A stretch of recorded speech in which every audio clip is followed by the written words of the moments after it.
Today we are going to learn partial products. Partial products multiplication is just a simpler way of writing out the process of partitioning rectangles without having to draw a rectangle. So, to refresh our memories,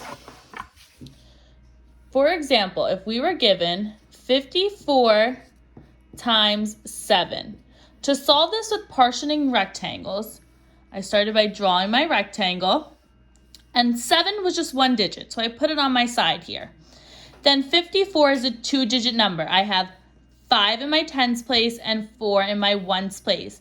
So since I had 2 digits, I broke my rectangle up into 2 parts. I have a 5 in my tens place, so if I have 5 tens, that gives me 50. So I put that on the 1 section. I have 4 ones, which is 4. Remember, if I added those up, it would give me 54. So now what I need to do is 7 times 50. So if we look at 7 times 50, I'm looking at 7 times 5, which is 35, and then I have my 0, so I'm going to add my 0. That answer is going to go in this box, right? 7 times 50 is 350. Then I'm going to do 7 times 4 to find my answer for this box. I know 7 times 4 is 28. If I didn't know that off the top of my head, I can use my multiplication chart to find the answer. Then I'm going to add up these 2 parts. So I'm going to add 350 plus 28. When I'm doing my addition, I'm making sure all the place values are lined up and I'm starting from the right. So 0 plus 8 is 8, 5 plus 2 is 7, and I bring my 3 down. So my answer is 378. So that was a review of using partitioning rectangles. So now to do partial products, it's going to be very similar. So now I'm going to write my problem like this. I'm going to want my larger number on the top and my smaller number on the bottom. So I still have 54 times 7. So now, I still have 2 place values. So I want to break this up into 2 different parts. So I'm going to multiply by 7. So 7 times, again, like I did here, 5 is in my tens place. If I have 5 tens, that is equals 50. And then my next part is going to be 7 times my 4 ones. So now I set up my problem like this. Again, 7 times 5 is 35. And I have my 0, so I'm going to add my 0 here. And then 7 times 4 is 28. Now I'm going to add these up. 0 plus 8 is 8. 5 plus 2 is 7. And I bring my 3 down. And my answer is 378.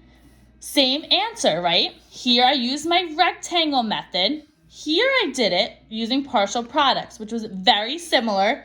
I broke up my answer based on its place values, but I just didn't draw out the rectangle in all those steps. So let's do another example together. And the next one we're going to do is going to be a little tricky. We're going to do 542 times 7. So now we're working with a 3-digit number. So again, I'm going to start with my rectangle. But now, since I have 3 digits, I'm going to break my rectangle up into 3 parts. So I have a 5 in my hundreds place, a 4 in my tens place, and a 2 in my ones place. So if I have a 5 in my hundreds place, I have 500. So that's going to be my first box. A 4 in my tens place, so I have 4 tens, which is 40. 2 in my ones place, which is 2. And my 7 is going to go on the side here. So first step again is going to be 7 times 500. 7 times 500. So I take my 7 times my 5, which is 35.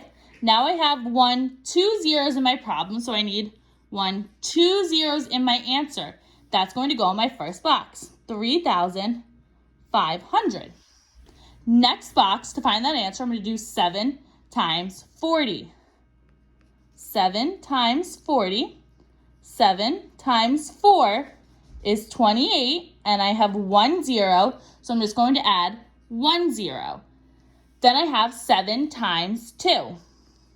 7 times 2 is 14. I forgot to put this answer here. 280 and then 14. Now I have to take all three of these parts and add them up. So I have 3,500, 280, and 14. Again, making sure everything is lined up. I'm going to go 0 plus 0 plus 4 is 4. 0 plus 8 plus 1 is 9.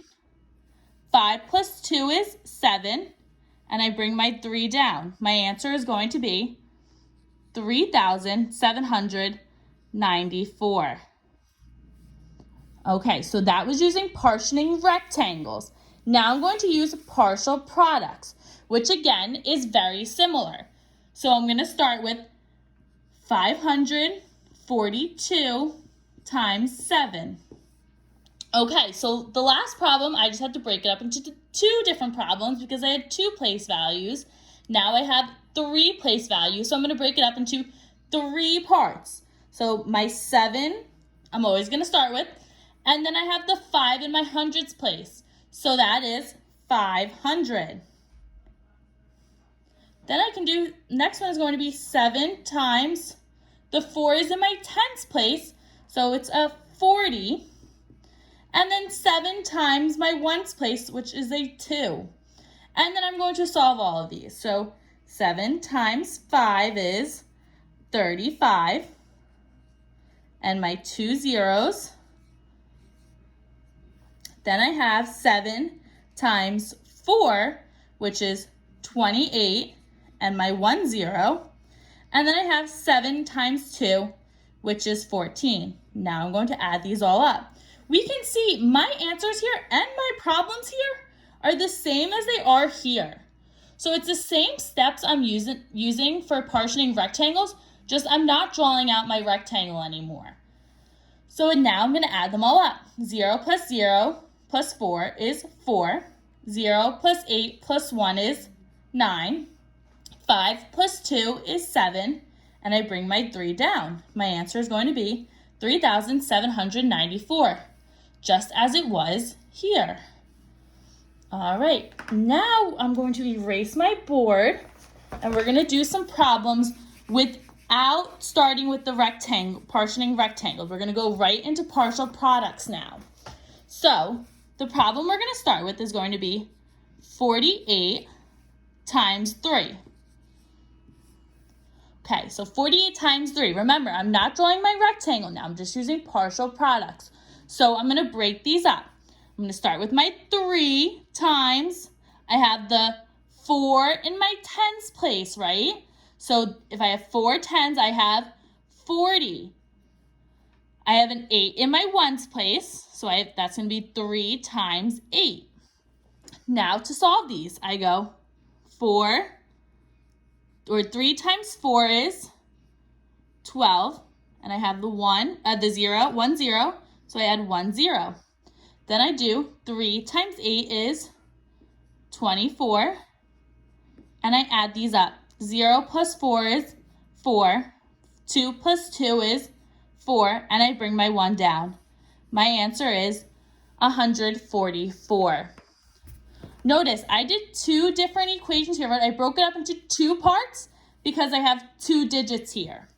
Let's do one more together.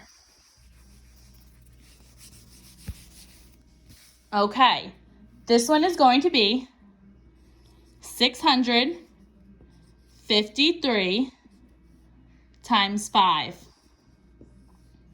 So now I have 3 digits in my larger number. So I'm going to need to break it up into 3 different equations here. So again, I'm going to start with my 5. And I have a 6 in my hundreds place. So that is going to be 600. I can even cross it out if I want. I know I'd put it over here. Now I have a 5 again, right? I'm multiplying them all by 5. A 5 in my tens place, which is 50. And then my next equation is going to be 5 times 3. And then I'm going to solve these. So I'm going to look at my 5 times 6, which is 30. Then I have 1, 2 zeros, so I need to add 1, 2 more zeros. Then I do my next one. 5 times 5 is 25, and I have 1 0, so I'm going to add 1 0. Then I have 5 times 3, which is 15. Then, once I have all those answers, I need to add them up. 0 plus 0 plus 5 is 5. 0 plus 5 plus 1 is 6. 0 plus 2 is 2. And I bring my 3 down. My answer is 3,265. And that is how we are going to solve multiplication problems using partial products.